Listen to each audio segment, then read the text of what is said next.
कल्पना कीजिए, एक औरत प्रसव पीड़ा में पूरी रात तड़पती रही। उसकी चीखें अंधेरे को चीरती रही, लेकिन झोपड़ी के बाहर बैठे दो आदमी, उसके अपने लोग, आग तापते रहे। न दवा, न मदद, न इंसानियत। और फिर सुबह होते ही उस औरत की मौत हो जाए।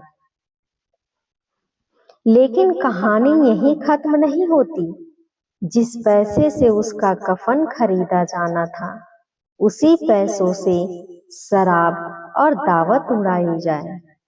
दोस्तों, आज की कहानी सिर्फ गरीबी की नहीं है। ये कहानी है इंसान के अंदर मरती संवेदनाओं की, भूख की, मजबूरी की और उस समाज की जहां कभी कभी इंसानियत भी दम तोड़ देती है। नमस्कार दोस्तों, लाइव कहानी चैनल में आपका स्वागत है। आज मैं लेकर आई हूँ मुंशी प्रेमचंद जी की सबसे मार्मिक, दर्दनाक और सोचने पर मजबूर कर देने वाली कहानी, कफन।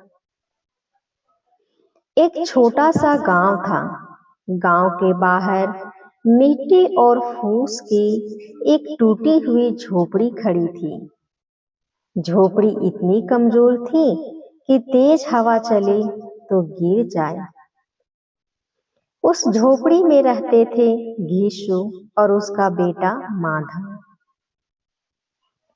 दोनों बेहद गरीब थे, इतने गरीब कि कई कई दिन भूखे रहते थे। लेकिन गांव वाले कहते थे कि वे आलसी भी थे, काम करने से बचते थे।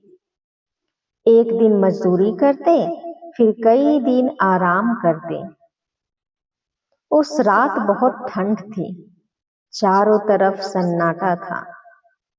झोपड़ी के बाहर आग जल रही थी। घीसू और माधव उसी आग के पास बैठे आलू सेक रहे थे। लेकिन झोपड़ी के अंदर माधव की पत्नी बुधिया दर्द से तड़प रही थी। वह मां बनने वाली थी। उसे प्रसव पीड़ा हो रही थी। उसकी चीखें बार बार बाहर तक आ रही थी। आह, बचाओ, पानी। लेकिन बाहर बैठे दोनों आदमी शांत थे। माधव ने एक आलू उठाया, फूंक मारी और खाने लगा। आलू बहुत गर्म था, उसका मुंह जल गया। लेकिन भूख इतनी ज्यादा थी कि वह रुक नहीं पाया। घीसू बोला, लगता है बचेगी नहीं। माधव बोला, मरना ही है तो जल्दी मर जाए। उसकी चीखें सुनी नहीं जाती। यह कहते हुए दोनों फिर आलू खाने लगे। दोस्तों, यह सुनकर शायद आपको गुस्सा आ रहा होगा, लेकिन कहानी अभी शुरू हुई है। घीसू बूढ़ा था। उसने पूरी जिंदगी गरीबी में काटी थी। वह मेहनत से भागता था, लेकिन उसकी जिंदगी भी आसान नहीं थी। कई बार मेहनत करने के बाद भी उसे पूरा खाना नहीं मिला। लोगों ने उसका मजाक उड़ाया, उसे नीचा दिखाया। धीरे धीरे उसे जिंदगी से उम्मीद खत्म हो गई। अब वह सोचता था, जब मेहनत करके भी कुछ नहीं मिलता तो मेहनत क्यों करे। उसका बेटा माधव भी बिल्कुल वैसा ही बन गया था। दोनों दिन भर इधर उधर घूमते, कभी खेत से आलू ले आते, कभी किसी के खेत से गन्ना उठा लाते, कभी भीख मांग लेते। लेकिन बुधिया अलग थी। वह मेहनती थी, घर संभालती थी, मजदूरी भी करती थी। उसने कोशिश की थी कि उसका घर सुधर जाए, लेकिन गरीबी इतनी बड़ी थी कि वह हार गई। रात और गहरी होती गई, ठंड बढ़ती गई। झोपड़ी के अंदर बुधिया दर्द से तड़प रही थी। उसके पास न दाई थी, न दवा, न कोई औरत मदद के लिए। वह अकेली थी। बाहर घीसू और माधव आलू खा रहे थे। घीसू बोला, मुझे याद है एक बार ठाकुर की शादी में इतना खाना मिला था कि 3 दिन तक भूख नहीं लगी। फिर वह खाने का वर्णन करने लगा। गरम पूड़ियां, मिठाइयां, रायता, दोनों खाने की बातें करते रहे और अंदर बुधिया दर्द से चीखती रही। दोस्तों, कई बार गरीबी इंसान से उसकी भावनाएं छीन लेती है। सुबह हुई, सूरज निकल आया। माधव धीरे धीरे झोपड़ी के अंदर गया। अंदर का दृश्य देखकर वह रुक गया। बुधिया जमीन पर पड़ी थी, उसकी आंखें खुली थी। उसका शरीर ठंडा पड़ चुका था। उसके पास उसका बच्चा भी मृत पड़ा था। कुछ पल के लिए पूरा माहौल शांत हो गया। फिर अचानक माधव जोर जोर से रोने लगा। हाय रे, तू हमें छोड़कर चली गई। घीसू भी रोने लगा। दोनों छाती पीटने लगे। गांव वाले इकट्ठा हो गए। सबको बुधिया पर दया आई। एक बूढ़ी औरत बोली, बेचारी पूरी रात तड़पती रही। एक आदमी बोला, गरीबी ने मार डाला। गांव वालों ने चंदा इकट्ठा करना शुरू किया। किसी ने 2 आने दिए, किसी ने 4 आने, किसी ने 1 रुपया दिया।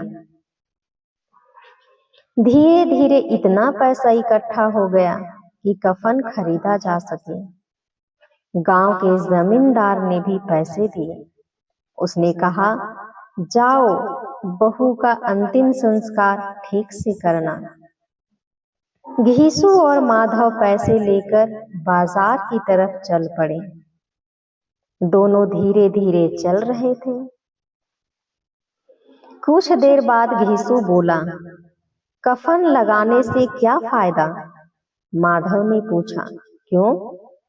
घीसू बोला, आखिर जल ही तो जाएगा। माधव कुछ देर सोचता रहा, फिर बोला, हाँ, सही बात है। दोनों कपड़े की दुकानों के सामने रुके। उन्होंने कई सफेद कपड़े देखे, लेकिन कोई नहीं खरीदा। फिर वे आगे बढ़ गए और अचानक वे एक शराब खाने के सामने रुक गए। और यहीं कहानी बदल जाती है। दोनों अंदर गए। घीसू बोला, आज खूब खाएंगे। माधव बोला, हाँ, जिंदगी में पहली बार इतना पैसा मिला है। उन्होंने शराब मंगाई, गरम पूड़ियां मंगाई, मछली मंगाई, चटनी मंगाई। दोनों टूट पड़े खाने पर। ऐसा लग रहा था जैसे कई सालों बाद पेट भर खाना मिला हो। शराब पीने के बाद घीसू बोला, बुधिया बहुत अच्छी थी। माधव बोला, वह सीधा स्वर्ग जाएगी। दोनों हंसने लगे, गाने लगे। लेकिन दोस्तों, सोचिए, जिस औरत ने जिंदगी भर मेहनत की, जिसने घर संभाला, आज उसी के कफन के पैसों से शराब पी जा रही थी। दोस्तों, यह कहानी सिर्फ 2 आलसी लोगों की कहानी नहीं है। यह कहानी उस समाज की सच्चाई है जहां गरीब आदमी जिंदा हो तो कोई मदद नहीं करता, लेकिन मरने के बाद सब दिखावा करते हैं। बुधिया जिंदा थी तब किसी ने दवा नहीं दी, किसी ने डॉक्टर नहीं बुलाया, लेकिन मरने के बाद सबको कफन की चिंता होने लगी। यही इस कहानी का सबसे बड़ा दर्द है।